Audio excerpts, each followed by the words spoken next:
I pledge allegiance to the flag of the United States of America and to the republic for which it stands, one nation, under God, indivisible, with liberty and justice for all. I would ask everyone to remain standing for a moment of silence for Thomas Fallon, former judge, former state rep, and Mary Levinger, CMS instructional assistant's father.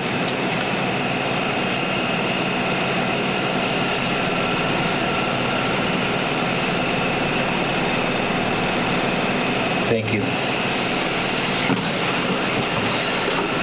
This is the December 9th Clinton School Committee meeting.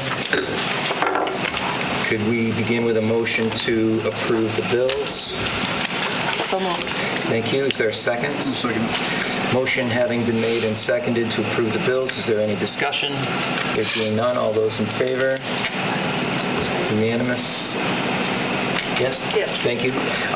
Can we have a motion to approve the minutes from the meeting of November 18th, 2019? So moved. Thank you. Second. Motion being made and seconded. Any discussion?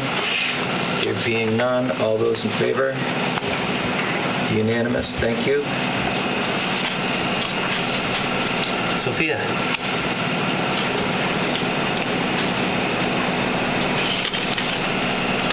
Nice to see you. Nice to see you too. Good evening.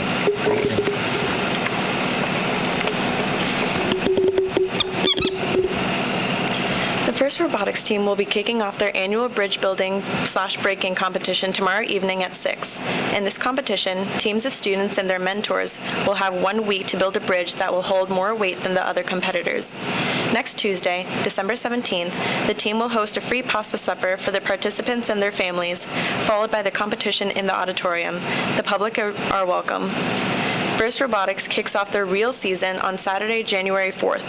It is at this time we and 4,000 teams from around the world finds out what this year's competition will be. Once again, the public is welcome to this kickoff, which begins at 9:30 in the high school auditorium. The CHS Student Council is running their Christmas blood drive this coming Thursday with Metro West Hospital. This will also be their last due to the shutdown of Metro West mobile drives following this event. The CHS Student Council will continue the tradition of joining together and making and decorating of the Christmas cookies served. Sign-ups are being held during student lunches as well as through email to reach the community. And Spirit Week 2019 was a success this year, with everyone's school spirit flowing. The seniors took the win, followed by the freshmen, then the sophomores in third, and the juniors taking last. No matter the scores, everyone had a fun week that transitioned into Thanksgiving break. Thank you. Great. Thank you. That's wonderful. Thank you, Sophia. Any questions? Thank you. It does not appear that we have a PTA representative tonight, nor anyone from CPAC. Do we have anything from the CTA that you're aware of? No, I think we're a little light on some of the representation because of the middle school conferences. Right? Understood. Okay, and don't believe there's any public comments. So, Dr. Meyer, the agenda is yours. Okay, so the first thing in your packet here is the Facilities Department agreement. And we do have, Russ is here tonight, so he's going to talk a little bit about some of the agenda items. But the first thing I just wanted to draw your attention to was the memorandum of agreement. So if you go to the very last paragraph in the agreement for the signatures,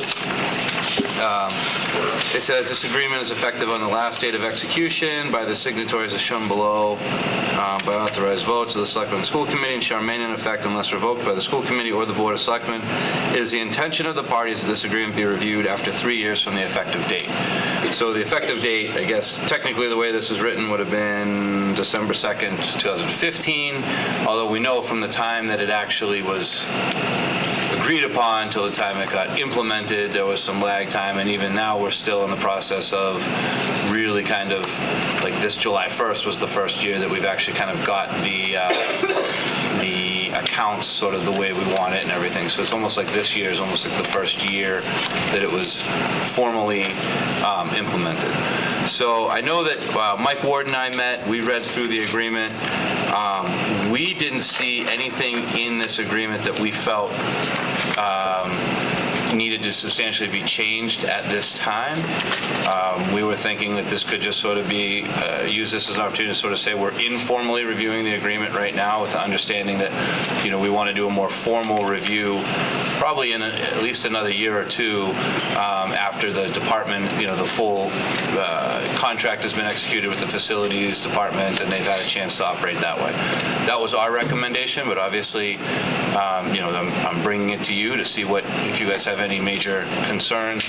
I don't think there's anything in here that, is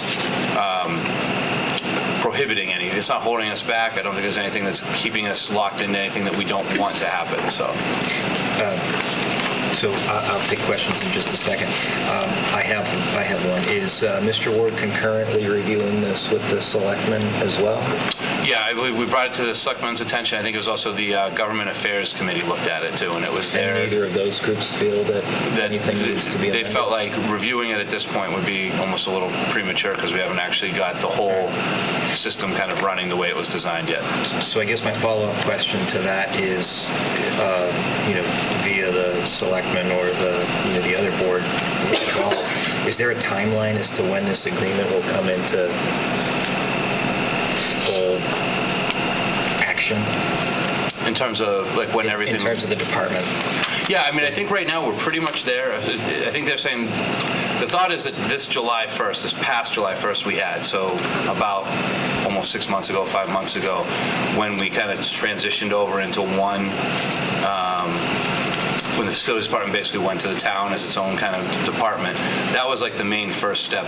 Kind of the final piece that we're really waiting on right now is the collective bargaining with that unit, because they don't have their full contract worked out yet. We're getting pretty close. Our goal, we think, will be probably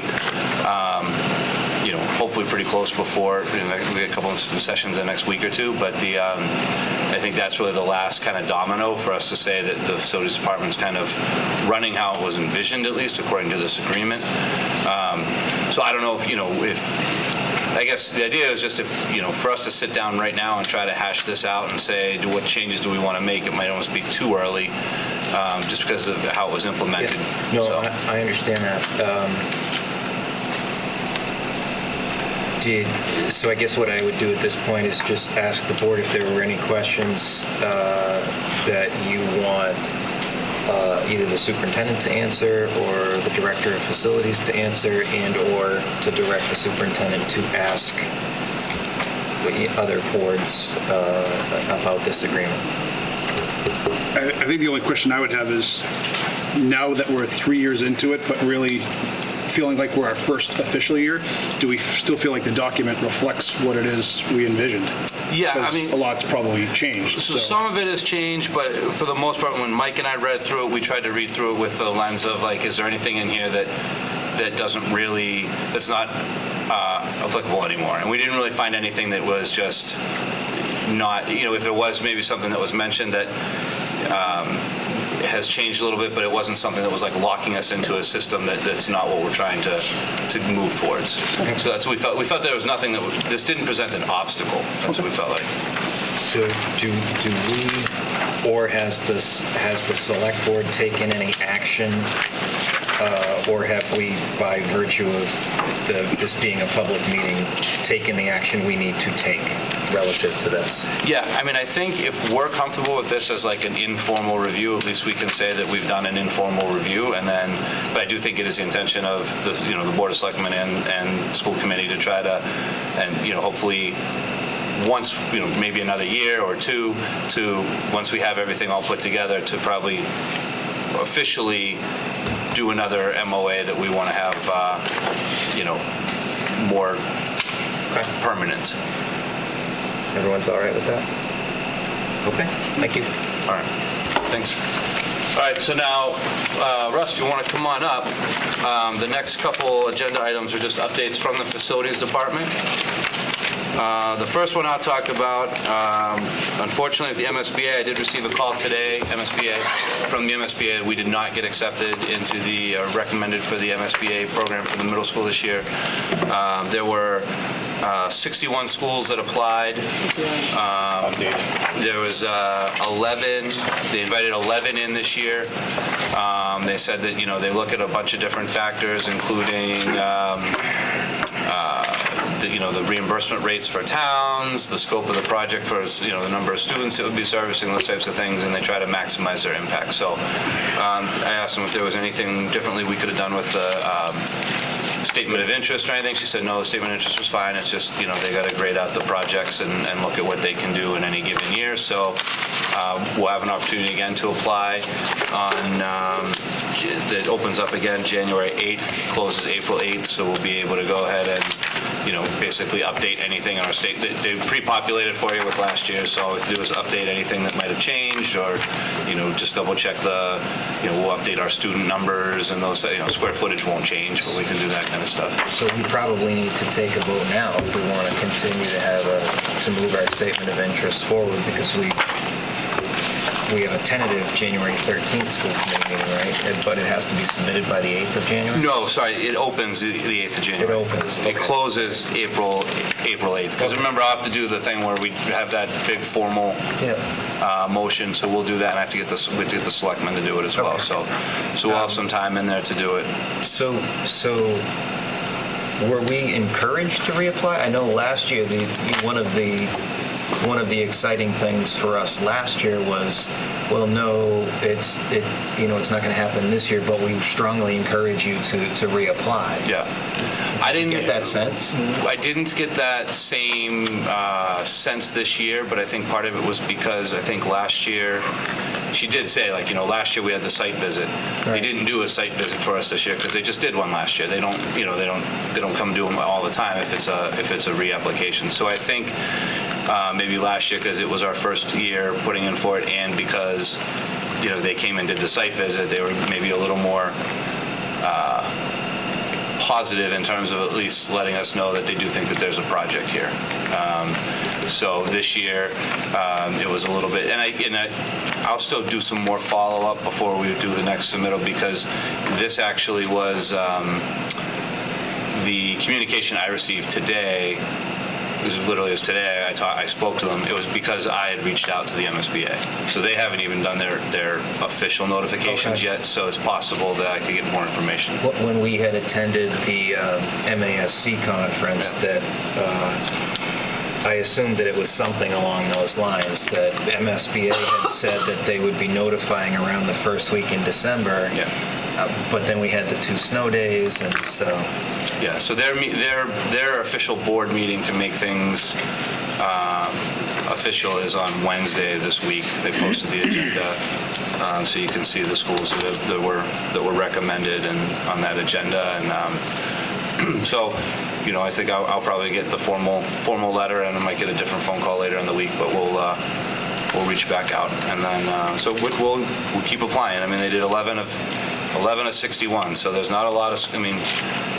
There's not a ton of schools, I think, that add on to that list every year, right? I mean, there's some that are going to be new every year, but presumably 11 that they felt were in worse condition than ours are now off the list. So now we see where we are. So as part of our formal re-engagement, does it make sense to have them come back out and do a more updated site visit? I don't know. I can ask them. I mean, they came out the one time because they hadn't been there. I don't know how frequently they come out typically, but we could see. We'll work with them. We'll reach out to them when they're actually pretty good. They're once they know you're interested, I mean, they're pretty good at calling you to say, hey, it's open, and then calling you to be like, hey, you got a week left, and that kind of stuff. So we can ask them during that process. Cool. Disappointing news, but that's cool. Yeah. So, Keep hope alive. so building off that, I'm going to jump down to the capital. Since the MSBA didn't get us in their queue, I revised the capital plans, and basically for the middle school, which includes going ahead with the roof recoding, since we're waiting on this information, so that's going to be a go again. There's a few things need to be done in here in the middle school. We have some overhead doors that are dangerous to operate. They need to be replaced. The water fountains we've talked about, they need to be updated. And a new one is replacing the generator. After the meeting, we had a meeting with SEMA and, what's that group, Steve? SEMA, Clinton Emergency Management. Yeah, with SEMA. SEMA's recommended that we put a full-capacity generator at the high school to use the high school as the shelter. Evacuation. Yeah. Is So since we need a new generator at the middle school, the generator at the high school is still in excellent shape. It's just not big enough to do the whole school. So we could repurpose that generator over here. So we put some numbers into the capital plan to cover that. So those are the big changes on the capital, just with since last time it went out.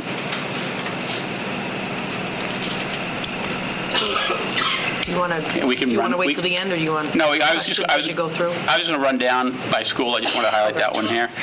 So the high school needs its new carpets. We weren't able to get that done this year in the front office. Water fountains at the high school, they need to be updated as well. We just need to finish our project at the courtyard here. Everyone's seen the courtyard got cleaned out here at the high school. There's the generator. A shade structure at the playground in the back that's been requested, so we've put that in here. And then I'm going to skip by middle school. Elementary school, Russ, you said there is a generator at the high school? Or is there is one, it's just not capable of doing 100% power that we need over there.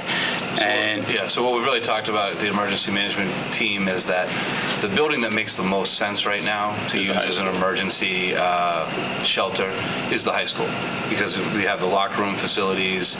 You've got the ability to pretty much lock off the classrooms from the rest of the building, so you could have people basically. They'd probably be sleeping in the gym, eating in the caf, and they could even, hang out, and we could try to show a movie or something in the auditorium if they're stuck up here, So you kind of have the ability to isolate that section there. But what we don't have is the power to make that all functional right now, because it wasn't necessarily designed with in that capacity. So the idea would be to replace the generator so we could do that. We need a new generator. Like I said, we need a new generator at the middle school anyway. We could hopefully repurpose the generator here to be the emergency generator down there to at least get them functioning with some heat and lights when they need it. Yeah. Is this it's a request from SEMA? Is it something that has to be done by statute? Does every town have to designate an e-shelter? you have to designate your shelters. There's no real true guidelines on what they have to have. Honestly, I haven't So seen yet. what is the town's current e-shelter? What's the what building is designated now? Currently, it's designated as the middle school, I believe. So it's going to be transferred over to this I building. thought it was the Parks and Rec building, but I know they can use the Parks and Rec building too, but I know that there's limited capacity in the Parks and Yeah, Rec building. there's no so generator at the Parks They and end Rec up having building. to do so much. That's what I was asking about. didn't we vote at town meeting Okay, a few years I was ago? going to say that, okay. that's- $50,000 Yes, for a okay, generator? so it's not just me. Yeah, that's what I'm asking.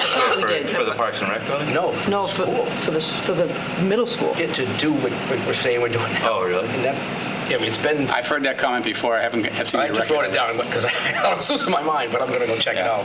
Yeah, I thought I was. Yeah. I know we put forth, one of my first years here, we tried to put forth an article. We started with a warrant article that way, Yeah. and then it got cut back. I think it was before It you. was before, okay. It was, yeah. Yeah. So the $45,000 for the middle school is to take the high school generator and move it to the middle school. Right, and install the controls and the systems you need to operate. So that's the 45. Yeah. And then the Because it's 145 half the at the... life? Because it's half as old. No, the 45 is to put in all new automatic switchgear, run wires, pour concrete base. Yeah, I'm saying the generator at the high school, the reason to move it to the middle school would be because you're replacing it with a new modern one. Right. And it has had half the life of what the middle school has had because the building's half as old. Right, you could phrase it that way. I wouldn't give it a half-life. That machine over there is in almost brand-new condition, the generator share, so it's an excellent machine. It's not worth letting someone take as a salvage. And the 40-plus-year-old one, we got the dinosaur we have in the middle school, It's pretty cool to look at, but it barely lights a light bulb. So, All right, I interrupted you, I'm sorry. no, that's fine. Right now I don't know where I am, Joel. Yeah. Now we're at the CE's elementary school. There's quite a lot of sidewalk areas that need to be repaired over there. Tina's seen that on her walkthroughs in the building recently in the last couple of years. We just did some upgrades to the playground areas, so we want to resurface that playground in the back. There's a bunch of cracks and trip hazards where the basketball hoops are now and all that. Water fountains again. So not a big spend at the elementary school. Would that, when you talk about the sidewalks, Russ, does that include any of the pavement itself down there, where, like under the culvert, where it gets kind of? Well, I'm talking about the sidewalks. Basically, all the walkways they come from Church Street down the ramp, down over the culvert. They're all bad on the side where those metal railings are. Those need to be replaced as well. And in the back, there's a lot of sidewalks that are broken apart. Okay. And it's a big repair job. I'm not even going to begin looking at the parking or the culvert cover over there. That is a huge engineering job. Yeah. And, you can see I have some numbers thrown in here. Grind and Coat Paving down there, $350,000. Yeah. That's what I've estimated that job to be. And I think I'm a little light. That's a huge process because of that culvert. So. And then the admin, we got some HVAC issues we got to take care of. Again, there's been a lot of talk about the concrete walks over there and entrances. The parking lot has to be done now. It's just, it's a liability. And the fencing has to be repaired from the accident we had this past summer. We haven't done that yet. So I'm looking at taking the entire fence line down because it's in really bad shape. And Is that back where the playground used to be? What's in the fence around the parking lot that runs around the back or along the private around the back? properties? Yeah, it goes. There used to be a playground back there. Oh, okay, all right, yeah, free Russ. Okay. It runs back into an L shape and hits the. 'Cause that fencing isn't that old. Yeah, it's coming down though. All the vegetation that grew into it has pulled it down and it's in bad shape. So if we go with a 6-footer, and then we can sort of screen off the residential properties there from activities up top. Russ, does that include the fencing that's up and above the hill that we cleared some years ago that is about the property up? Now I'm at the admin building right now. You're talking about Ash Street Fields? I thought you were talking about CES, I'm sorry. No, I was at the admin now. The new fencing by the. I'm not sure who owns that fence up there, but if it's the property owners or I have to investigate that a little bit. Because that fence is all fallen down and it's dilapidated. Oh yeah, it's horrible. It's if you know the fence I'm talking about, the admin building, I got this priced out at almost $9,000 just for those 2 little straight runs. To do those fences over there, it's going to be 25 grand or probably more to fix that whole fence line. But yeah, we have to find out who owns them, and if there's a shared cost on there, we can do something there. So that's the short story on the capital. So total school ask, if everything is approved, which I never expect that, is 1.4. So you're saying 1.4 million, School. that's including the grounds too? Yeah, that's the total ask. Yeah. It's in the last Is page. there anything you wanted to highlight in the grounds? You didn't go over that piece. Oh, I'm sorry. We definitely need to do the roof at the field house. As you drive down the road, you can see the shingles are all blowing off it. It's totally failed. We definitely have to... This field house right here? Correct, yeah. There's a bunch of missing shingles and stuff. Yeah, it's getting worse every day. We're finding shingles down on the ground. We need to replace the football scoreboard. We know that. We've got a meeting this week or next week. Yeah. We should replace the other 2 scoreboards at the baseball and softball. We need to update or repair or update the sound system at the football field. So those numbers are in there. So I think everything I highlighted in the ground side are must-haves. Everything else, with the exception of the roof here at the middle school, you guys can Well, look you at have the middle school prioritize. roof. You have the middle school roof. I've got it in there as a... But didn't we vote on that You've got it in here, but we have that money. We have the money already, yeah. It's just identified for this year. Yeah, So, I mean, So we won't be asking for 1.4. No, we'll take that out, that's right. So it would be down to like 800,000. Yeah, 800 now. So in my hurry to get this thing updated, I overlooked that. So that was appropriated. Yeah, we've already got that money. That's just, I see if you're, that's just for this year, right? That's what we could do this. Those are the projects we could handle this year. I guess what, and if I got the years wrong, I'm sure Jan will know correctly, but when they built the high school, which was what, 95 timeframe? Somewhere in there? Yeah, So around anyway, that. what's it? Yeah, So about that. I forget what our share was of the high school, but in that same warrant article, if you will, in that same plot, we also had about $3 million that was put toward renovations in the middle school back then, and that's probably the last time they've had a huge pot of money.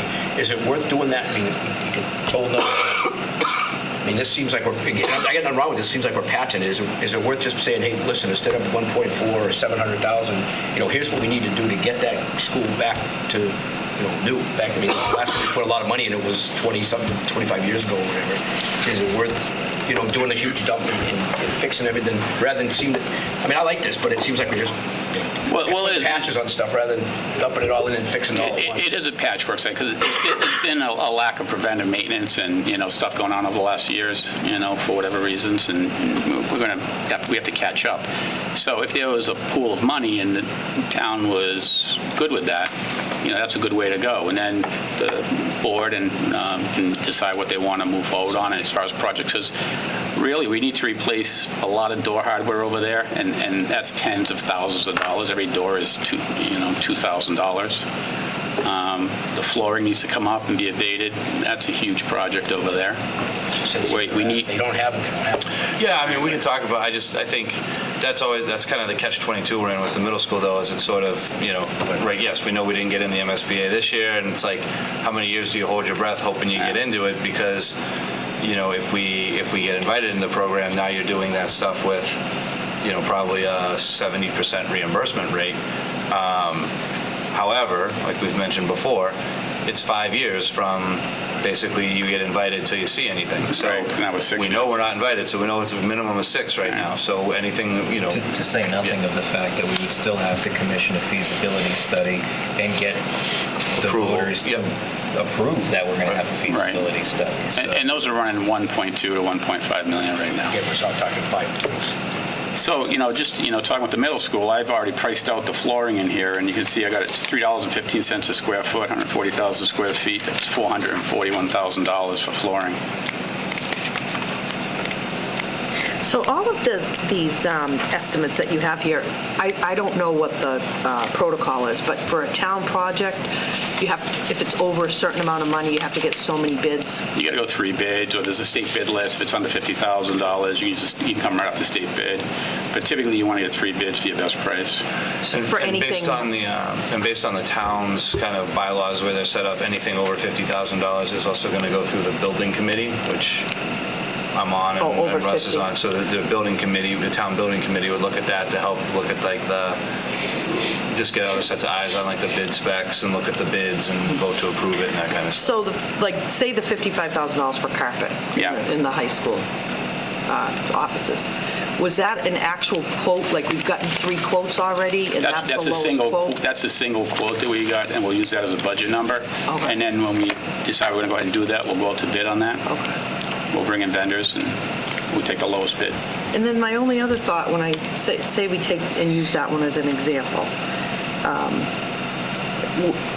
is there a conversation, or is it just, how do we set the priority that the carpets are more important than repairing the concrete sidewalks, for instance? That's the hard part. They're both extremely important. They're both hazards. For instance, the carpet at the high school has been wet a number of times. It could be causing, indoor air quality at certain times of the year. We haven't found that yet, but perception is reality. Mm-hmm. So it also is worn out. It has a very bad look to it for the front office of the building. Again, that's why I put did I put it in here? No, I didn't put it in here for the middle school, but I have in here for the middle school to replace. I thought I put it in, I'm just moving too fast. I also want to do the front office of the middle school, and it's a similar cost for carpets and flooring. For some reason, I passed it by. Because the middle school office is it doesn't instill a high level of confidence when you walk in there. I don't know how else to describe it. So everything that's highlighted that's in here, Russ, is that what I'm Yes. considering as capital and sort of Yeah, what we need to have? Those are suggested, this is my suggested capital. Of course, you guys can go through the list that is here, and if you want to add something or delete something and move forward in that direction, you're more than welcome to do it. It's your decision. Those are just pretty much what you think those are what you think we would have the capacity to probably The capacity. complete in 1 year, in FY21, if we correct. get it approved. And the bang for the buck functionally and operationally. So do you see us looking for monies to replace the flooring? Then that's something that probably needs to happen, whether or not, even if we found out next year that we were accepted by the NSBA, you know? At the middle school? Yeah. Yeah, there's a few people on this board who have that's a hot button for them. There's a lot of people in town with that flooring up there, it's a hot button for them. That's why there's a number on there. Well, okay. I would love to see that. I'm going to stop you there. So this punch list, these priorities should be based on your department's assessment of what needs to be done. They are. This is my assessment of what needs to be I hope you're not done. suggesting that there's vanity projects in terms of one thing over another. No, there is You not. say a hot button item, so. Well, I've heard a lot of comment back from people. I don't put the flooring above anything else right now, but I know a lot of people have come to me and asked me about the flooring in there because it is an old asbestos floor and people do worry about it, but it's not a hazard to us. I just want to be clear that as far as our work with the superintendent and his work directing you, Right. it should be a thorough analytical assessment of what needs to be replaced and when. And Right. And the flooring didn't make it on my cut this year based on money and timing. I don't think we can schedule that amount of work this summer to get it done. yeah, all right, we'll get through the punch list too. So, Yeah. any other questions on the capital request? I think you may have transposed your total yearly numbers for anticipated asks, because I think the 3.6 million number that you have totaled in the 22-23 column should probably be in the 21-22 column, because that's where, I'm assuming that it's being driven by the 1.7 million roof that you have in the 21-22 for CHS. Yeah. We'll double check. I'll Yeah, sit with Russ, we'll go through it we'll again. double check them. Like I said, I went through this real quick after I got the note from Steve. The projects are the projects, the numbers out, a couple years out, we can play with. But we can, we can refresh this list, and then we'll try to get it down. I think to Mr. Bailey's point that we can, when we start having the conversations with the finance committee, we can start talking about sort of what the appetite might be for that, as far as, do people want to try to, see if we can at least get the money allocated to do some of these larger projects like the floor or other things, that even if they're listed for a year or two down, Right. is it worth it to get, a bigger chunk there so we can go, start picking away at that. But I think, anything we'll do, we'll just keep refining this over the next couple months and bringing it back to you, and anything that you feel like is, priorities, we can try to elevate those, and then as we start getting a sense of the financial picture for next year, we can start prioritizing based on that information as well. We do the building assessments every year, so I would hope that data from that we've collected over the years, because we have all those reports, would go into, and together with, the facilities professional to give us your recommendations on what you feel should be the priority based on the health and safety of our. Right, and that's what's in here right now. A lot of the walkthrough items, a lot of them don't make it to the capital list right now, but they are in here, and they'll be coming in down the road. And I know we probably don't have the money to resurface a lot of the No, yeah. crimes, but I say this every year in my reports, but it's never been done. But doesn't the crack sealer and resealing help a little bit to fill in the cracks? Not this point. You can't seal it anymore. The cracks are too big. We have DPW come in and put cold patch in it twice a year. Yeah, they're not cracks anymore. They're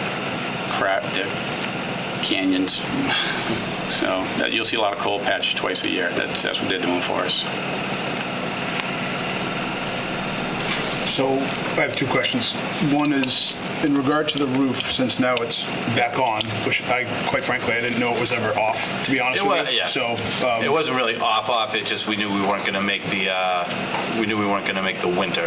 Right. And it had been holding up okay, so the thought was just kind of, before we'd be able to pull the trigger, we knew we were going to hear from Because the we had SBA. gone through on the roof, just, so you know where we were last year, is I've gone up there and we've plugged 95% of the leaks, and we said, I talked to Steve, Mr. Myers, Dr. Myers about it. Do we want to go ahead and pull this trigger on this money if we got the leak sealed already? There's one prevailing leak that we still have to fix. There's really none others. So, and then with the MSBA come in, if we got on the MSBA list, that money was already there. We could have reallocated that towards the studies.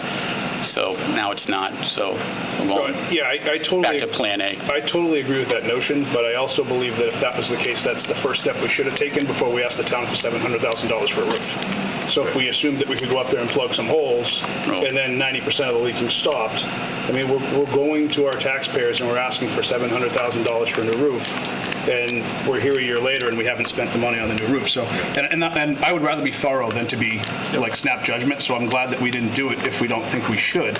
But I think we have to keep in mind that as we look at a capital list that involves this kind of money, you're going back to the same group of people that gave you that $700,000 to put a roof on a building that you didn't put on. Yep. So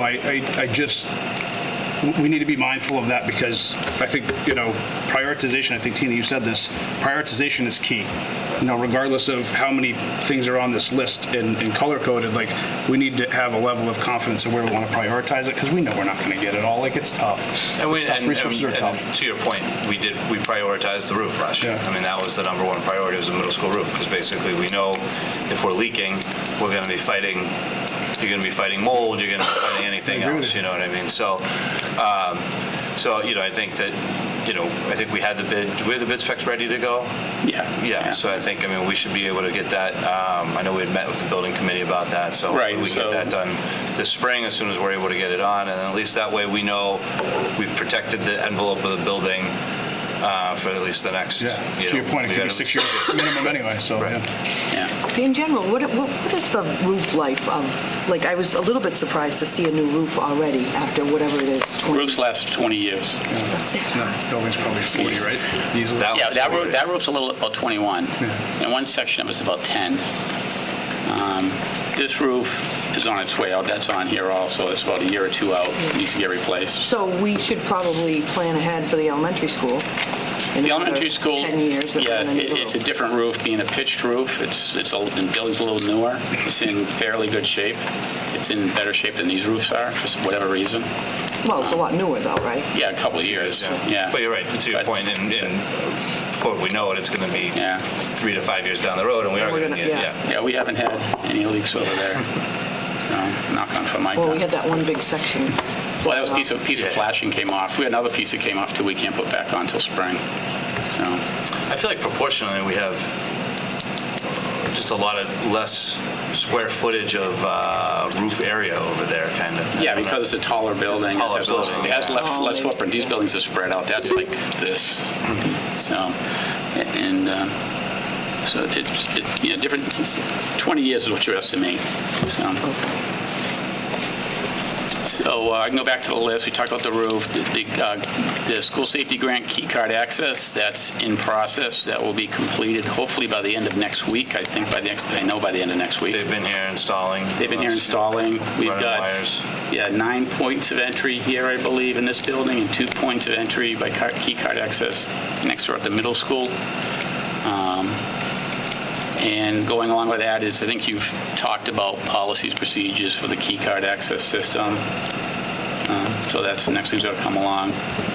And we think IT is going to handle that end of it, as we've decided. Okay. Yeah, so it'll be, we already have the key card access for 2 points of entry down at the elementary school, so Right. it'll be kind of similar to that. Yeah, so as soon as that's up and going, and they've actually, as part of that, they're replacing 2 faulty doors. Electric strikes for us while they're going through this project. So we did some maintenance too while we're getting this done. And then the walkthrough punch lists, I've gone through those over the last 2 years. The 6 things that pop up for me were the parking and the sidewalks, general condition of the interior of the buildings, painting, cleaning, things that we've been attacking, condition of the doors, the lighting, boilers, and storage. The boilers, Tina saw one of our boilers leaking on one of her walks through. So we've done some investigation on that, and we found that the boilers at the elementary school are failing. And I have 2 of them scheduled to be repaired in the next couple weeks. The good news is we only need 2 boilers at the elementary school. There's too much capacity in that building on the boiler side.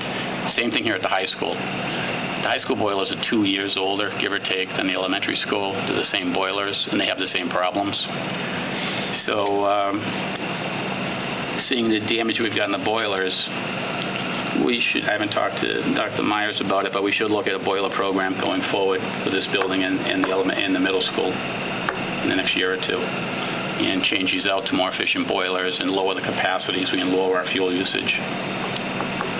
So when you were first talking about the boilers, you were saying at the elementary school that 2 were failing? 2 are failed right now, 2 are running.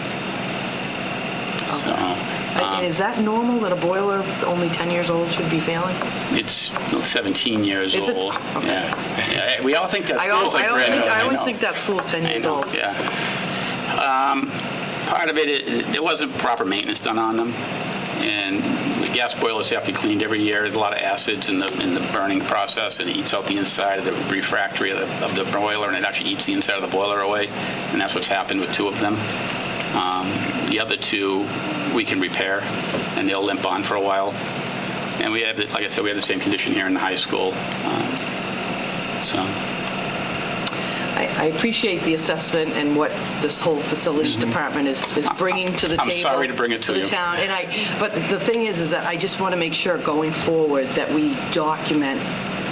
We should have a documented maintenance list that our employees know that if, someone isn't here, 2 years from now or 3 years from now, that these things aren't just, Right, and we're working towards that. We don't have a maintenance staff for the schools. And that's part of it. There's no maintenance staff in the schools. in As the town. opposed to like a custodial staff. So that's part of the realignment they're trying to do is differentiate a little bit between. Right, we have custodians. We don't have maintenance staff. Everything's outsourced. Gotcha. Now, granted, the custodians are very good, as much as they can get done on their own, but it's beyond what they can handle. So, moving forward, Steve's been involved in the process going forward with the new union, and we have a lead maintenance tech position we're going to create once this is all said and done, and we're going to advertise for that. So we'll get our first maintenance staff person on staff to go around and be aware of these things, and we're hoping it's an internal hire. We have a couple good quality people who can move into that, and it's nice to bring someone up who actually knows this stuff. So that's what we're looking at. And then we'll build on that as the years go by with more staffing. And we've got software solutions, but we don't have anything to put into them yet because we don't have the staff for it. So, Yeah, I was going to say the same thing. Some sort of project management software is probably what's required. I mean, you have an unenviable task of trying to look at, 10 and 15 years worth of information and go, we haven't done this, we've done it ad hoc. Now, how do I sort of present it in a way that we fix it all? And you can't fix it all in a year. This is a tough situation to kind of first assess. Right. So I think the most important thing from my perspective is that as we're assessing it, that we do so in a way that is documented, because, for example, if today we say we can't maintain some of the simple things in the building, like we resurface a high school floor, but we don't have time to sweep it, so we don't get the life out of that resurfacing, which we seem to do every year, because I spent a lot of time in those gyms sweeping them myself, which I don't mind doing. It's hard to assess for us to go back and say, well, I need 6 more staff. I need 10 more staff. Well, how do we know that that's the case if we don't properly document to the point where we can point to it and say, this is what we need and why, and it's going to take us 5 years to get to optimum speed or whatever it is.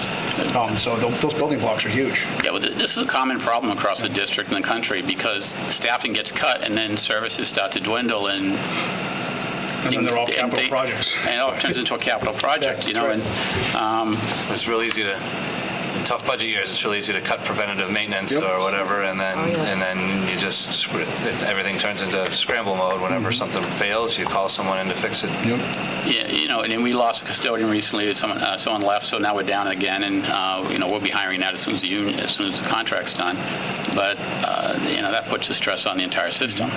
So just that one person, if one person's off sick, the whole system breaks down. And so that's why when people look at the staffing, sometimes the stuff that I recommend, they say, how come so many people? I figured out with the current staffing, if everyone took every day they had in 1 year, it would be like 2.2 years worth of time or something in the 1 year, with all the time everyone has on the books and everything. So people get a lot of time off, and we've got to account for that movement as we go ahead, and we want to get stuff done. We need people to get things done. So, but that's not on here. So the boilers, and then storage was a big issue on the walkthroughs, the lack of it. There's not really a solution for it yet. And down the pike, I'm hoping to create a storage building for the school in the town, find a spot to build that. We haven't identified that yet. The selectmen want me to do a space study plan for the entire town, which I'll work with Steve and the board on the school side and the principals, and we'll put together a plan on where everything should go and where everyone should be. And that's going to get underway shortly.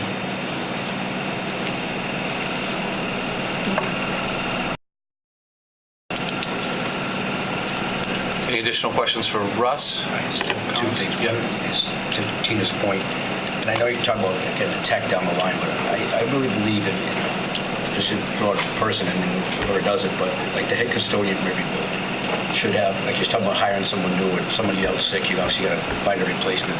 There should be a book, everything that's done nightly, semi-annually or whatever. You talk about stuff, and I just say like the vents, the filters that have to be changed. Well, if you lose a custodian and then another guy goes out and you hire two new people, they don't know what to do every night, so they do the best they can, but they don't know that, hey, every week I got to change one filter. So if we had something like that, and then you could obviously, update it when you get a tech in there, they go around to the maintenance stuff. But if, to your point, nobody knew that those boilers had to be maintained for 17 years, and if someone had, and not on you weren't here, but someone had told them that, hey, every year you have to do this, nobody knew, so now we're down, I don't know who said it over here, now instead of preventive maintenance, now we're doing a capital improvement, because nobody knew. And maybe if we had something like that, so that, again, if someone's out sick and Joel says to me, hey, this is what you're going to do tonight, I know what I'm going to do weekly, so.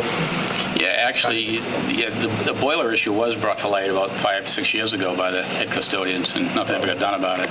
No, but we going forward, we know that we have those. They don't know what they got to do. I think the overall point is We have those lists. checklists. Yeah. Checklist, program plan, because even as a principal of a building, like you should be able to look at that list at any point in time and know what's going on in your building, because you're responsible for the building as the person that's sort of maintaining what's going on in there. So it's good for you to know too. As stewards of our taxpayers' money, it's our responsibility to make sure that this is happening. Like, when I hear about a storage space, I think we need to look at what we already have that we're not getting rid of. I think that's Don't his just, point, isn't it? don't just create more storage. That's why, especially But towards some isn't people. that your point, It though, is. that the storage spaces we have available haven't been Chock cleaned full, out? yeah. And we're slowly trying to get rid of stuff. Like in the middle school, there's the 2 garages that were dedicated when the building was built for outside equipment. And that building was just filled up with stuff. So we got rid of most of the stuff in there over this past summer. Now we're using that for equipment again. And, we need space to shift to seasonal kind of items and things. So, and we just put a $40,000 or $50,000, we just received $40,000, $50,000 worth of equipment. We want a safe place for it. So we took that space over. Second thing, I did the walkthrough of the grounds before the school year. I Yeah. want to do it after the Christmas break, if that's okay. Kind of the halfway mark. And I can just, if it's okay with you, I can just work it out directly. Obviously, weather dependent, when I get to the grounds, I can't just do it. Can I just say, too, that I appreciate the custodians and your time, Dr. Meyer's time, in having us have an opportunity to physically walk through the buildings and put our eyes on that which is concerning to you or to the superintendent or to the custodians. But I have always viewed it, while I enjoy it, as more of a sort of a perfunctory role, part of my role. That it shouldn't be Tina that is saying to you, this boiler probably needs to be looked into. Yeah, no. So I know that's not what you meant, and I know that the custodians have a great handle on their buildings, but when you say that we don't have maintenance, we just have custodians, I guess what I would like to see, in addition to our being able to, tour the various facilities, an audit program that's in place where someone that has that expertise, because, we oftentimes don't know what we're seeing, or what we're looking for. So I think that, if that's not part of, in addition to the checklists for the maintenance, but that there is, as the facilities department continues to build out, that there are maintenance people with expertise looking at these areas, so that we know that these capital plans are truly reflective of what needs to be replaced and when and why. Right, and that's the intent moving forward. Yeah, when we talked about the facilities department, I was under the impression that we were going to have one centralized, let's look at all of our electrical bills. For all of the Can we fund municipal, hiring yeah. our own electrician? All of the plumbing bills, we don't have any facilities maintenance people employed by the town. Like if something goes wrong at the town hall, we call someone in for every little thing? Not every little thing, But I mean- but it is. Good percentage. Yeah, a good percentage of it. We can't do certain things based on law because you have a license to do electrical work. You got certain plumbing stuff you need to have a license for. So. No, but to her point, if we Yeah. got to the point where we evaluated that, we could certainly hire a licensed electrician and make him an employee of the school. Well, not Your just the employee. school, the whole Or town. the town. The whole town. And that's, Yeah. and there are other towns that Yeah. certainly do Yeah. that, right? Yeah. They look at Right. their total electrical costs of, replacing streetlights and doing this and doing whatever, and they say, it's just cheaper to hire a town electrician. You know? Right, and we have very good service providers who have helped the town out for years and years. And they go to extreme lengths to save us money when they do get called in for work. And, sometimes that's good, and sometimes it's not, and you just got to pay the price and get something fixed. But if we had someone on staff, if we could find someone, an electrician or a tradesperson like that, a licensed person, that would be so beneficial to the town. And there's also other towns around, and we've actually, in my group, started talking about sharing people. So that's way down the road, but maybe it's a timely thing for us when that decision ever happens. Maybe that's the way to go. I would think we could employ, we have a lot of real estate between the senior center and the library and the town hall and all the schools and, I would think we Yeah. can employ our own. Yeah, clearly an HVAC technician, at the least. Yeah. Okay, all good things to come. Anything Yeah. else? No, I just think it's phenomenal that we're going forward, seeing as though it's been such a short period of time that we've had a facilities department. So this is like a lot of information all at once. Yeah, and I do think, obviously the goal continues to be, like we talked about, revising the capital plan, the preventative maintenance plans, even the daily tasks, the weekly, that scope of work. So, I think that'll all come as we keep Yeah, working on. the last piece of the pie for us and pulling everything together is getting this final contract signed off. Then there's some other initiatives that are going to roll out once that happens. One of the things we want to do is staff the buildings Tuesday to Saturday as a new shift designation we put into the contract. So there'll always be a custodian on site at a school. There'll always be someone there on a Saturday, so to cover any programs and things like that, snow removal, whatever needs to be done. Or There'll just always be someone, projects that they can do special with projects, the painting, building. repairing things. There's it's nice to have that extra coverage. So that's something that's going to happen with the new hires, and that'll go a long way to helping us out. Thank you. Thank you. You gotta look Saturday though. Oh, yeah, I'm never a big Monday guy, Saturday. All right, so moving on, our next update was on finance. So we've got a couple things. So Mark's here with us today. So The very first thing I had, the very first bullet we had on there was just the FY21 budget timeline. So that's just kind of in your packet there. As you can see, we've already been kind of starting some internal work on the FY21 budget. Principals have been gathering input from their staff regarding their needs for instructional materials and those types of things for next year. We did a survey already with staffing to just kind of figure out, who might be retiring, who's planning on moving on a salary schedule, those types of things. Here we are today reviewing the budget timeline. And then so the next major steps will be the budgets due from the principals, from their staff by the end of this week. We're actually meeting on the 16th, next Monday.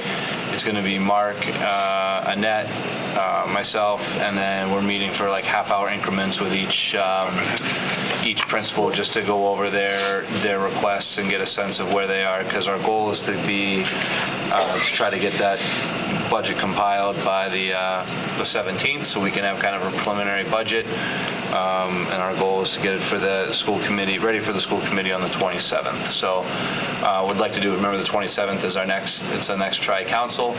So what we'd like to do is present a preliminary budget at that point. And remember, we call it the preliminary budget because a lot of it, it might include some things that are, I hate saying wish list because it's not like we're just making things up that are wish list, but there might be some things that we're putting in that we know that Lower on the priorities.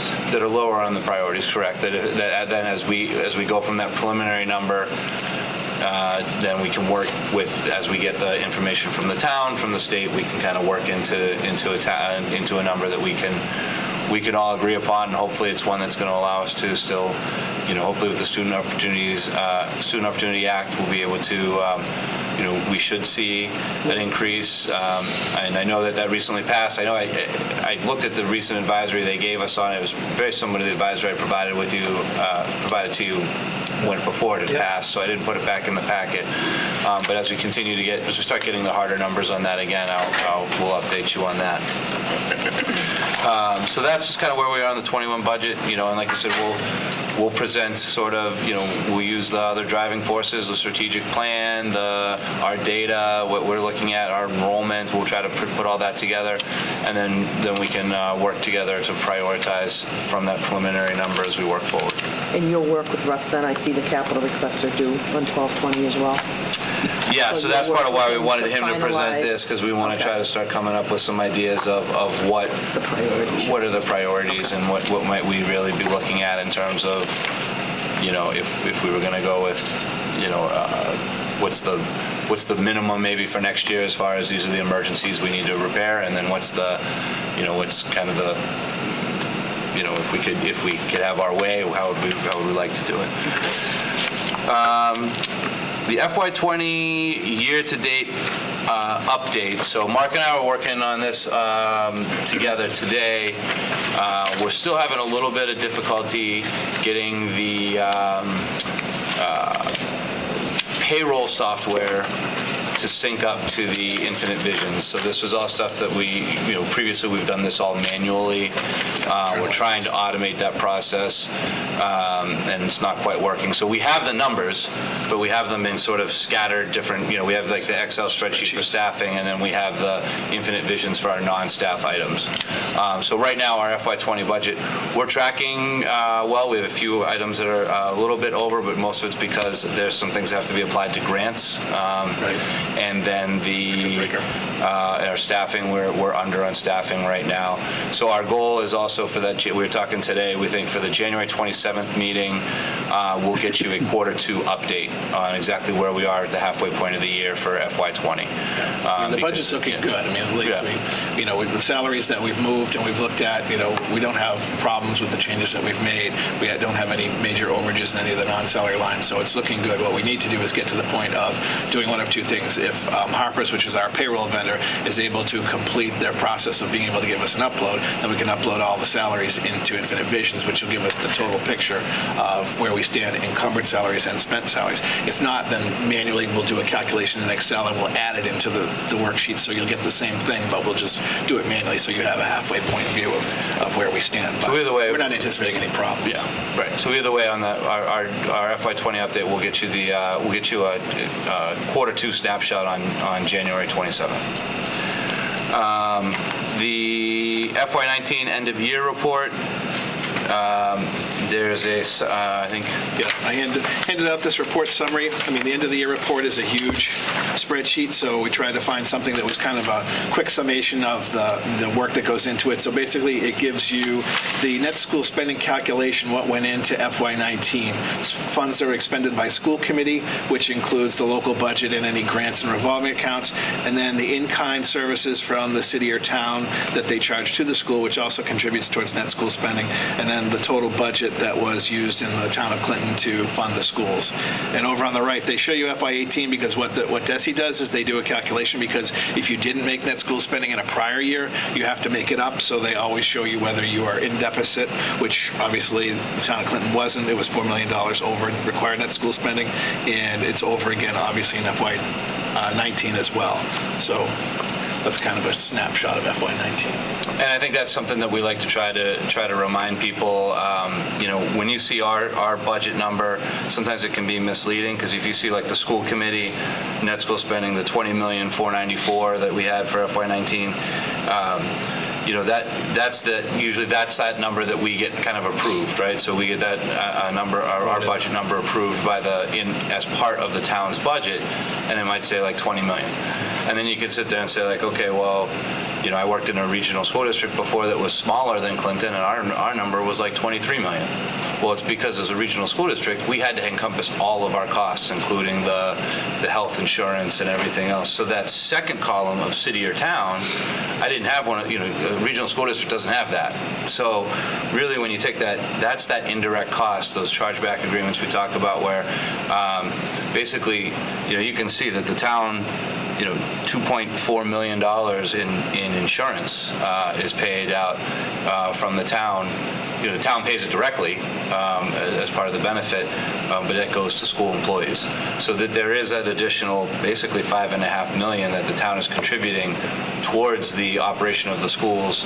They're just not. It's not necessarily at the discretion of the school committee per se. I mean, I suppose indirectly, Right. we could reduce our insurance cost if we've reduced our staffing, but those kinds of things. So. So that's, so I just think that this report is important, because it kind of gives you the whole picture there to understand that there is those other charges on the town side, or other expenses on the town side. And additionally, like I said, we're about $4 million over that net school spending. So like with that Student Opportunities Act, we're going to see, we should get a large increase in about, the preliminary numbers showed about $1.5 million increase in our Chapter 70, which would be the revenue, the school aid from the state. It also said about a $500,000 increase to the required local contribution. So a lot of towns were very concerned when this first came out, because they saw, the state was like, yeah, we'll give you more money, but we're also increasing your local contribution a lot. And I just, when you looked at it, when you projected it over the 6 or 7 years, I forget what it was that they're proposing that those changes phase in. Sometimes looking at it going, hey, my minimum contribution is going to go up $5 million for my town over the life of this bill. Like, how am I going to come up with $5 million? But, when you look at the fact that we're already over from that minimum contribution, I think it's something where, hopefully we can work with the town. I'm hoping we can work with the town where that additional Chapter 70 aid to help education can hopefully come to the schools to help improve the schools. But we understand that we're not also going to get maybe the full, $500,000 that it says that the town's contribution needs to go up, because they're already above. So we can find some balance there where we can all, we can still make our progress forward, but it's not coming at the expense of everybody. So I think there's a way for us to work with the finance committee and the town and come up with a win-win situation like that. So I do know that this, our end of year report, we did have a few issues in terms of, we had to file for an extension, and we did have, I know the town accountant was out for a little while, so we had some difficulty finalizing some numbers. It is all submitted now. We do have, and I know Joel, you have the sheet right there, yeah, so we would need to sign off on that, so we can get everything finalized and buttoned up for that report. Okay? Any questions on the FY 19 end of year report?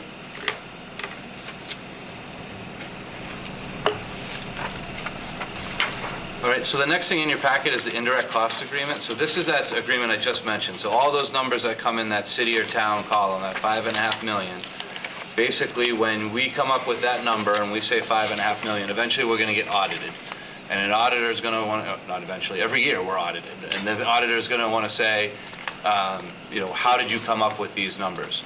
So you need to have an agreement with the town that kind of outlines how we're coming up with these numbers. So I've presented this draft to you before. We made a couple little changes, kind of moving the facilities department out of general admin down into operations and maintenance. But this is a way to account for some of those things. So for example, the facilities department administrator, so Russ and his salary, right? So Russ's salary has been paid basically directly from the town budget. It hasn't been really allocated. None of that has actually been listed as part of the school budget, right? Which is fine, it doesn't need to be, but at some point we should say he's spending about 50% of his time working in the schools, so at some point we should at least document that that is school spending, right? So that's where we would document it in this other column. Same thing with the school resource officer. I know we agreed to pay, I think it was about $15,000 to the police department out of, basically we did out of school choice to offset some of their overtime, but essentially we have a school resource officer full-time. So, I mean, really you take that entire salary, minus maybe the $15,000, and the rest of that should be all the net school spending. So, and the police have been great working with us with that. And then I think when we first visioned it, when we first started it, we weren't sure how it was going to play out, but really, Officer Sylvester is here every day. I mean, he's here every day. He's here over the summer. He's able to just help out, and I think it's been great. So, those are the little things that we want to capture, because I also think it's important too. I mean, sometimes, you want to be careful, and I think as long as you have a good working relationship, you want to make sure that this is a accurate agreement, right? Because I think it's important sometimes to, the perception might be that Clinton doesn't invest a lot of money into the school system. And I think sometimes when you look at it, part of that can be, if we're not capturing everything that we are actually investing, that other towns are, then when you're comparing those numbers on the state, you're not necessarily comparing the same, apples to apples to say, right? So we want to make sure we do that. But I think it's always important because you want to have a good working relationship, though, because then it can become a bone of contention where it's like, well, we're not gonna increase your budget because we were able to increase this. Now we're going to charge you 55% of the HR person or something, and now they've so that becomes a bargaining chip. Yeah. So I think we're in a good place right now with our relationship working with the town, and I think that. I think that most of this agreement is here. Obviously, they would want to make the changes. So I know Mike Ward and I have reviewed this agreement. He's reviewed it with the town accountant. She was fine with it, and I believe the next step is they were going to bring it to the Board of Selectmen to try to get it approved from theirs to end. So I don't know if you guys. Do you want a signature from us now? Well, that's what I'm saying. I mean, you could opt to. It's basically the pleasure of the board. If you guys want to if you want to approve this now, make a motion and approve it, or if you want to wait until the school committee, the selectmen have. All right. I'll entertain a motion to approve the draft cost allocation agreement. I'll make that And that's just motion. Joel that's going to sign it, right? Yeah, it would just be Joel, I think, signed it last I'll time. second. Motion being made and seconded. Any discussion? Will the select board be making changes to this, or? I'd say if they will bring it back to you guys to reapprove. If they approve it as written, then we can just go ahead and go. Yep. Okay. Anything else? All those in favor? All right. Unanimous. I think the only other thing we had under here, oh no, we got a couple, sorry. The bus bid, so Mark and I talked a lot about the bus bids today. Our bus contract is up. We had a 3-year contract with 2 extensions, I think, right? And we just did the 2nd extension year. So we need to go back out to bid. We'll prepare the bid. We're probably going to keep it very similar to the previous bids that we've given. The couple things we do want to, we've made notes of. We've had a couple, we want to clarify some of the language with the cameras on the bus. A couple times we've had some occasions where we've had a little bit of resistance in getting access to some of that footage, so we just want to clarify some of that language. We want to make sure that the right language is in there about start times, so we have the flexibility if we want to look at changing any start times down the road, we would have that flexibility. Steve, just for Yeah. clarity, your first statement Yeah. around cameras, Yeah, are you talking about, because this came up in a meeting not too long ago, are we talking about when the buses are not being used and that they're taking proper, precautions no, but around? I just thought of that. That was from the safety committee, right? Around security of the buses and what's going on, because they sit in the lot overnight, and, Right. are they taking proper precautions as part of that contract to say these Yep. buses are safe every morning when someone goes to get them? Right, that's a good one. I'll make sure we add some sort of statement in there too. Thank you. That's part of why I wanted to bring this up tonight, because I think we'll prepare the bid, and we can get it out, and then obviously you guys you don't have to approve the bid specs necessarily, but you would have to approve the contract. So obviously we want to let you know. The only other thing we talked about was some of the ridership data. That's another one of those things that we want to make sure it's spelled out in there, what they need to provide to us, because sometimes that can be a sticking point of, trying to get some of those accurate numbers. So those are pretty much the only concerns we had. And the cameras, the cameras just, a couple of times it's become an issue with footage in terms of, they have footage on the camera and like, who's allowed to have access to it? Is it their footage for their purposes? Is it our footage for our purposes? And then when you kind of read into the contract, it wasn't very clear. So I just want to make that clear that, and ultimately, let me be clear, they have worked with us on everything. Okay. It's just been a matter of sometimes, it took 2 days to get the footage when you wanted it in 2 hours. I think that's about the only thing. But so I think we'll work on that. But I think a few minor tweaks, and we'll go ahead and bid it. Is Yeah. busing a competitive space? For example, do we anticipate there's any opportunity to partner with a new vendor where it would be better agreement for us, whether that's from a cost perspective or a service, or is it pretty well hey, there's 5 companies that do it, we all kind of stay out of each other's way, and everybody uses D over here, and they use Bob over there, and they use, you know what I mean? And we kind of know we're partnering with the same company. We just want to make sure the language in there is representative of how we want to. Right. language. I would say. Not say it's a diverse field of vendors. Right. And I would say you probably have a company like D who is, been our transportation provider for a long time. Sure. They're now our special ed transportation provider. They're Neshoba's, they have a presence in this area. They're not going to want to. And that's my ignorance, because I'm new, so I was just curious. No, so it's more than likely that they're probably going to want to, Yeah. maintain that footprint. It's also more than likely we're not going to get 5 different bids. You know what I mean? Okay. Sometimes you're lucky if you can get 2. So, so we'll put it out there. I was telling Mark today, we were contacted by another company, another bus company, who asked us to make sure that we notified them when next time our bid was up, because I think they are trying to get a stronger presence in kind of central Massachusetts. But as I said, I don't think it was a really, it wasn't necessarily a real personal invitation to me. It was more of casting a net to, central Massachusetts superintendents. But, I'll let that company know. I made a note of it, so we can at least let them know, because, maybe we get 2 bids. 2 bidders and better then- than 1. Yeah, go from there. Cool. All right, and then the last agenda under finance was the warrant signing. So tonight you guys signed warrant 12. Okay, that was the one you approved. Right now, I guess we got two things we can talk about. One is our next scheduled meeting right now is January 13th. We're actually going to ask if there's a way if we can move that to January 6th. We'll get to that in a minute, so you can start thinking about that if you want. But the next warrant is warrant number 13.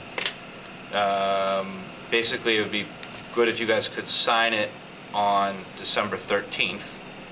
And there's going to be another warrant that's due, that if we move the meeting to 1/6, we could, January 6th, we could sign warrant 14 at that meeting. But then we'd probably need to have you guys sign warrant 15 on the 10th. So basically, just because our meetings are kind of spread out and off kilter right now, we're going to need to kind of get the warrants signed. So there's kind of two ways we can do this. The way the selectmen typically do it is basically you can just I could send you guys an email and say, hey, the warrant is ready, and you guys could just stop in, and as long as 3 of you come in and just sign it, check it out and sign it. Once we have 3, we're fine. We'll still present the whole thing at the next meeting just to kind of get a formal vote on it. We used to do that during the summer, didn't we? Probably, yeah. Yeah. So- Okay. So that's fine. The other way, there is an option, you can appoint one member of the board to be allowed to just sign the warrant, and then as long as it's presented at the next meeting for the full board's approval.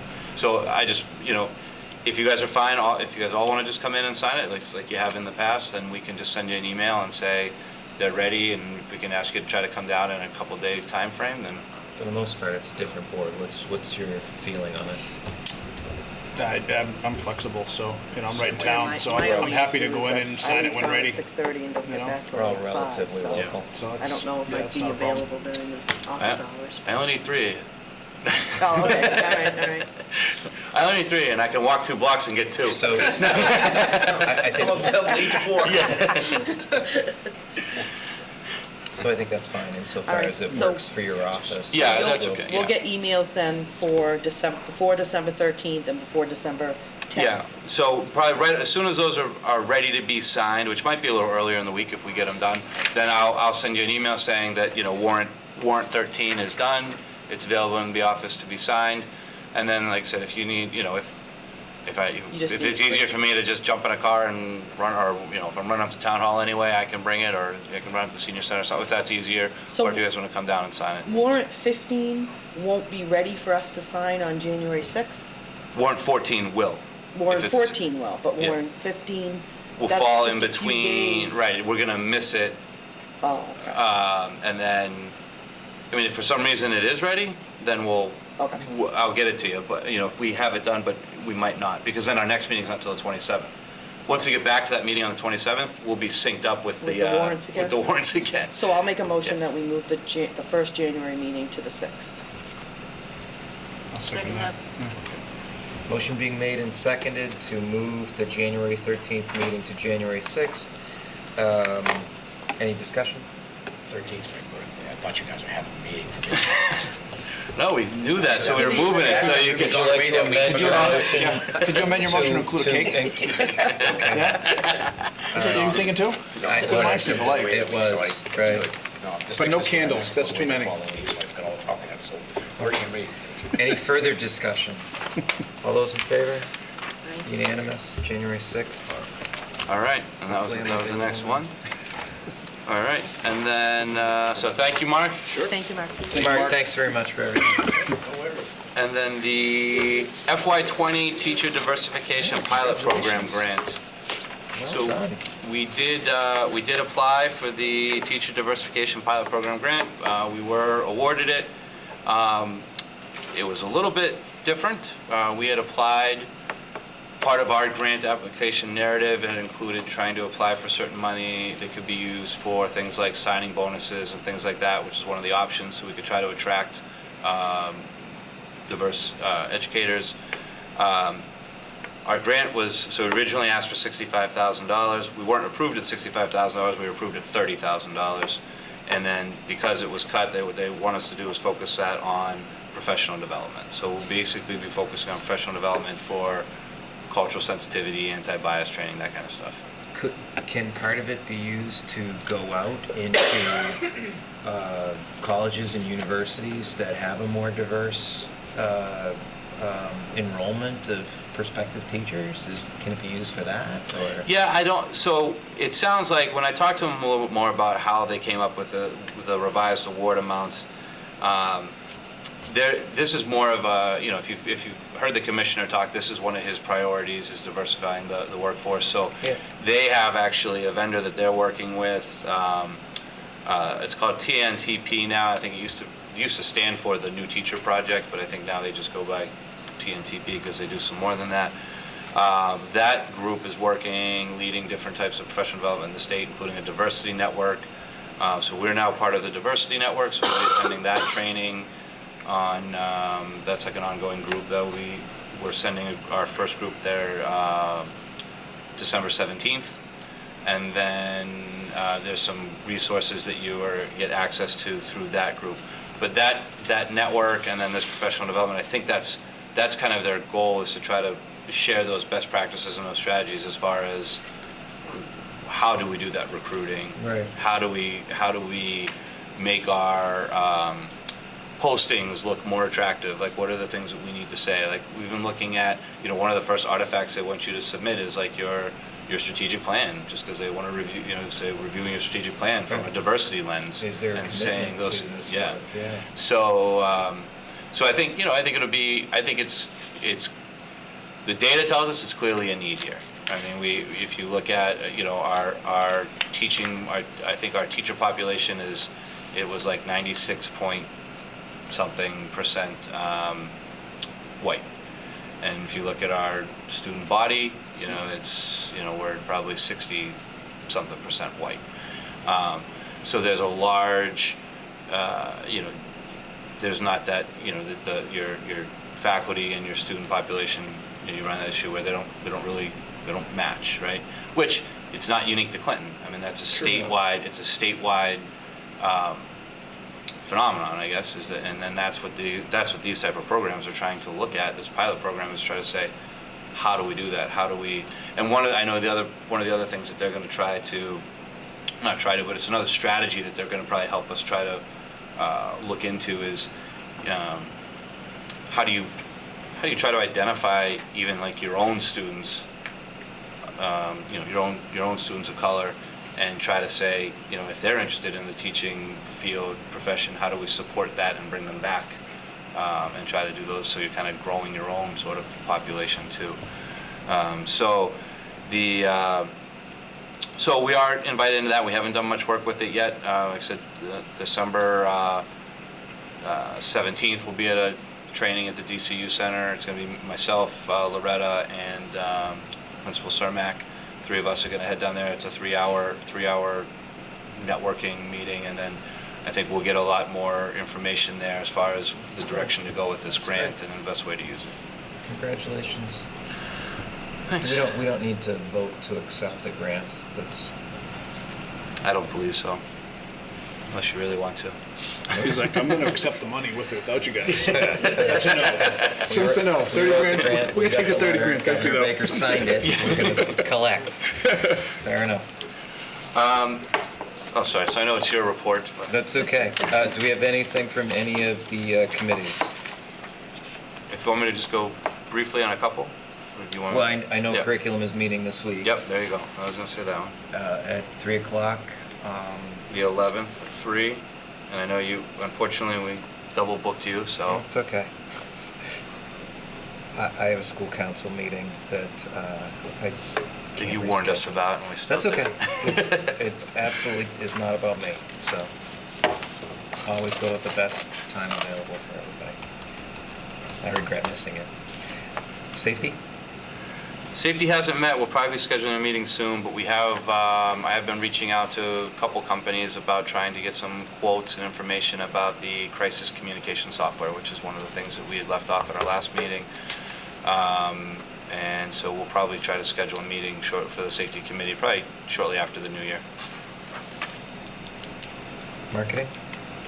So marketing, we found out we had a double date with, not a double date, but Conflict. the conflict of the dates. The first team moved their bridge Oh, building yeah. to the night of December 17th, which was the night that we had scheduled. So we are in the process of coming up with a new date, which we're thinking sometime in January. Probably after the new year. But we're excited about our first constant contact email, which will be going out before Christmas. Yeah, so our goal is to get our first kind of district-wide newsletter through Constant Contact out. My target date is the 18th, so that we can have sort of a happy holidays Great. kickoff theme to it, and we'll get it out and try to make sure we're informing people of things like the winter athletic events over the break, and the first kickoff on the 3rd, and those types of things. There's a lot of stuff that people can come to over that time frame, so we want to make sure people are aware of what's going on. And I think the most important message that we need to get out to the community is that this is available not just for the school community, but for the entire community, so that the grandparents and just the general community members that may be interested in school activities will have that information. And we should be able to make sure that it's set up on our Facebook pages so that people can join the link, join the newsletter right from Facebook there. So that then when we share it, we can share it on Facebook, and then anyone who, Let if people you know. forward it, they can sign Right. right up for it. So, yeah, so we should have it also set up on our webpage by then too. So, Awesome. if it's not already, I Thank you. honestly haven't Thanks for searched all for your the hard sign work. up yet, but. Very exciting. Looking forward to seeing it.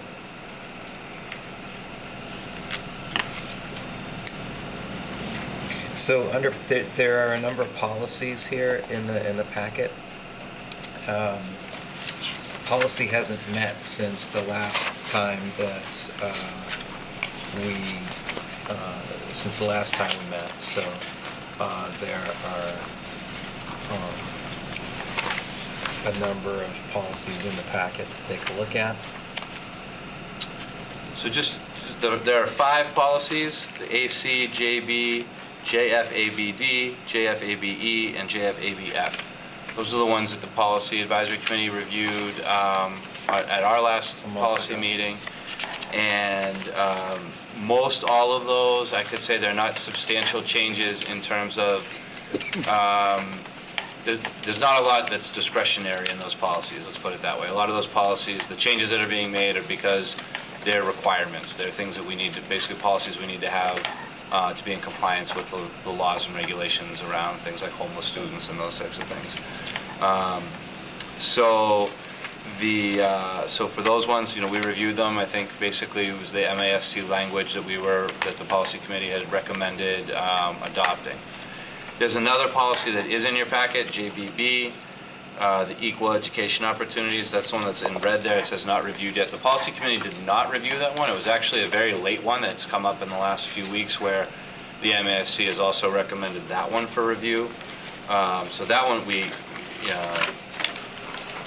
Mary, in her attempt to be thorough and efficient, included it in here so we could look at it. But it is just another one that's kind of the same thing. It's a new MASC, just revised it in September, so it just started hitting the lists of school committees should start looking to adopt it recently. So we can hold off on JBB if you want to hold off on JBB, or if you're comfortable, we could vote to approve all these policies, or whatever your pleasure is. Can you just remind me again, because Yeah. the way we used to do the policies is we used to do the first reading, and then the second reading would be the adoption of yeah. it. So what are we doing different now? So a lot of it's being times- pre-reviewed by the policy committee? Yeah, so policy is reviewing it first, and then we're presenting it to you, and then So typically. it's saving the step, pretty much. And a lot of times, we can still do a first reading and a second reading, and we probably would if it was a brand-new policy, right? Or a policy that had maybe more discretion in it. When these are policies that really, most of them are, they're existing, or they're, Adopted by the MASC. or they're, From the basically MASC. required by Yeah. law, they're more requirements, right? So you can basically essentially waive it and just make the motion to adopt the policy or revise the policy, so. But yes, and typically if we were gonna do if it was a brand new policy and that we were concerned about, we were really having in-depth Issues with- discussion on, we probably would do a first reading, And then- second reading, yeah. The advertising policy, for example, is Right. is a good example of that. Can I have a motion to accept policy AC, the non-discrimination policy? This is an example that Dr. Myers said that it's for compliance with MGL statutes. So moved. Motion is made. Mr. Varakis. Is there a second? Second by Mr. Bailey. Any discussion? There being none, all those in favor? Unanimous, thank you. I'll make a motion that we approve JB, JFABD, JFABE, and JBAFB. They are all... Can't say that all together. And I couldn't read it, so I just hoped somebody else did it. Did you do all the others or just the ones in black? she did everything except JBB. Okay. So the four that... The motion is to accept all of the JJ policies. I'll second. Motion being made and seconded. Any discussion? There being none, all those in favor? What's your pleasure on JBB? Would you like to table it? So JBB, it says it was adopted, or it came By from... MASC. By MASC on September 12th. That's Okay. when MASC said that, We should, yeah, that's when they first approved it, and then they started getting it in their policy newsletter, and then it kind of came to our attention, Okay. so. I mean, I'm okay without, as long as the members of the policy committee feel it. It seems, it comes right from the MASC. I would make a motion to approve that one as well. I think I'd like to review it Okay. as a policy committee. Okay. All right, we can Like to start- review it as a committee? Yeah. Yeah, okay, so we can just hold on it and we can bring it, yep, Okay. that's fine. It was just when we were putting it together, it popped up, so we Yeah, figured we'd it's throw it probably in, but yeah. perfectly fine, but I Well, just, No, take Yep. your time Yeah. and go through it. That's fine. So we'll table JBB for now, and we'll put that on the next policy.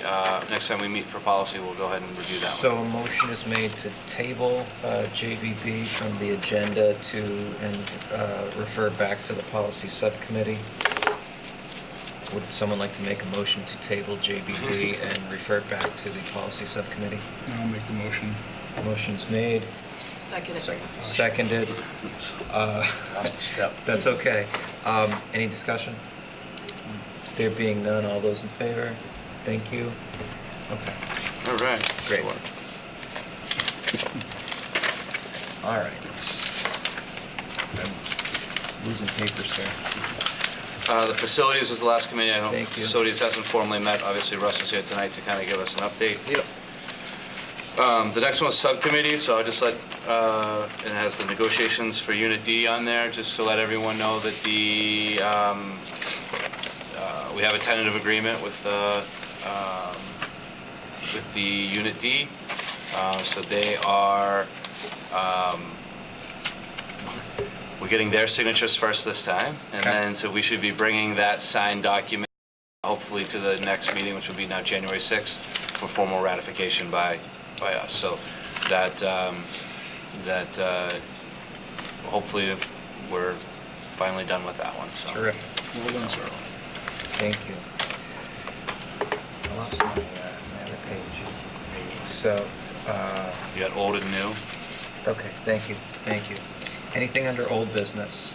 I actually wanted to ask a question about the HR. Could you just update us on the HR position? Yep, thank you.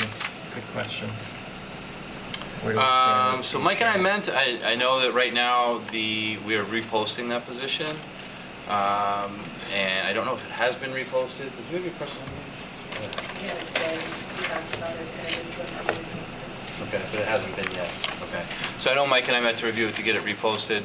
And I also know that the selectmen have had some conversations with Mike about looking at potentially going with some sort of, whether it's a consulting company or an attorney or something like that, to maybe come in the meantime, and even just start doing sort of an audit of our HR practices, so that we can at least get that, have sort of a plan and direction, so when we do get someone in place, it's not just, here you go. So I think that's kind of where we are right now. It is just kind of Okay. in limbo, but I know, Mike and I met probably, I forget, it's the holidays in there, so I didn't get all my weeks messed up. But Mike and I had a big meeting for a few hours and kind of went through a lot of these conversations, and we did talk about the HR and the job description and the plan for re-advertising that. Just Thank as a you. follow-up to that, Yeah. Steve, there's a lot of different reasons to repost. I assume we weren't able to come to an agreement with a candidate. Is there anything that we anticipate will change about the post that will make that a more favorable outcome next time? Like, was there anything that we learned that Yeah. is going to be helpful for the repost, or are we just reposting because someone didn't accept it? You know, 'cause there's I all think kinds of that, so reasons. one of the things we tried to look at was some of the wording in the posting to try to make it a little more clear of sort of what we were expecting. So not necessarily changing the job description, but kind of changing the posting, because I think that will just kind of help make sure that the candidate, it's going to be a better match with the candidates and what they ultimately want. We also did have some conversations about even like the salary range and making sure, not necessarily to necessarily change it or anything, but at least to make sure that whatever salary range we're going to share or put on a posting, we feel is accurate. Okay, cool. Anything else under old business? Anything under new business? No, just a reminder that we agreed we were going to chip in Yes, for the yes. Clintonopoly Square with Yes. the Just a reminder CPAC. that I'm paid. So I know the holidays are coming, but maybe by the January 6th meeting, if everybody wants to bring their $10, we'll be able to get that to her. There's no grants available. I saw Yeah, 30 yes. grand in here somewhere. Yeah. Thank you. We are not back together until after the holidays, so I hope everyone has a wonderful holiday season. Happy holidays to all, and I hope that we have a smooth lead up to the break and a return to school. And just want to wish everyone a happy holidays. Anything else? Just to be clear, it's on the agenda, but we do not need to go into Yeah, executive no, I session. know. Yep. Motion to adjourn? Would you like to make a I would motion to love to make adjourn? that motion to I'll adjourn. second it. Motion being made and seconded. All those in favor? Aye. Superintendent, Thank you. I want to say I stole a pen.